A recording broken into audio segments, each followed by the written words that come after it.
माता कहने लगी महाराज कौन है आप? नेक जना सहारा लगा दो तो मैं उस पार निकल जाऊंगी, मेरे प्राण जा रहे हैं। लेकिन महाराज त्रिशंकु को घमंड था कि मैं राजा हूं और मेरे हाथ गंदे हो जाएंगे, पैर भी गंदे हो जाएंगे। निकालने की बात तो छोड़ो, पैर को ऊपर रखा उधर निकल गए।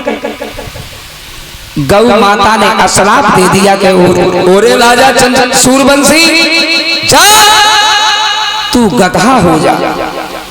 त्रिशंकु गधा बन गए। अब तो त्रिशंकु की पत्नी बड़ी परेशान, गधा को लिए लिए ऋषि मुनि महात्माओं के पास जाती है, कई ज्योतिषियों के पास जाती है कि मेरे पति गधा बन गए, कैसे सही हो? तो किस संत ऋषि मुनियों ने ये कहा कि देवी महाराज त्रिशंकु को कहीं आप गंगा के निकट ले जाओ, और जो पतिव्रता स्त्री हो अगर वो गंगा से जल महाराज के ऊपर डाल ले तो इनकी काया जैसी थी वैसी हो जाएगी। महारानी पति को गधा के भेष में लेकर के काशी में पहुंची है, तो काशी के महत रानी झाड़ू लगा रही थी, श्री सुखदेव भगवान कहते उत्तरानंदन जब भीड़ देखी कि स्त्री गधा को पकड़े पति बनाए घूम रही है, पति बना के गधा बना के क्या है, वो भी बेचारी देखने को आई।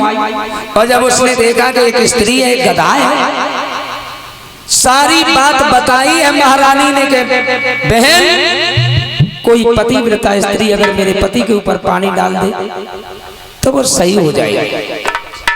महत रानी ने जल डाला, त्रिशंकु जैसे थे वैसे के वैसे हो गए।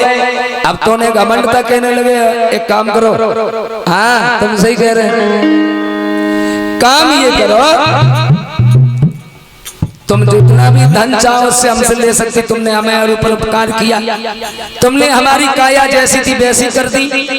महत रानी कहने लगी क्यों रे राजा, एक पतिव्रता स्त्री के धर्म को तराजू में तौल रहा है, पतिव्रता की शक्ति को तू जानता भी नहीं। अगर पतिव्रता चाहे तो तीनों लोगों को लटका सकती है। जा, अगर तू इतना ही बड़ा दानी है और धन देना जानता है तो तू ऋण मेरा ऐसे नहीं चुका सकता है। तेरा लड़का मेरे घर पे पानी भरेगा तब तेरा ऋण पूरा होगा। तो बाप की करतूत कभी कभी बच्चों को भुगतनी पड़ती। तब महाराज हरिश्चंद्र ने कालू के यहाँ पानी भरा है, न खरीदने वाले तो बहुत थे वहां।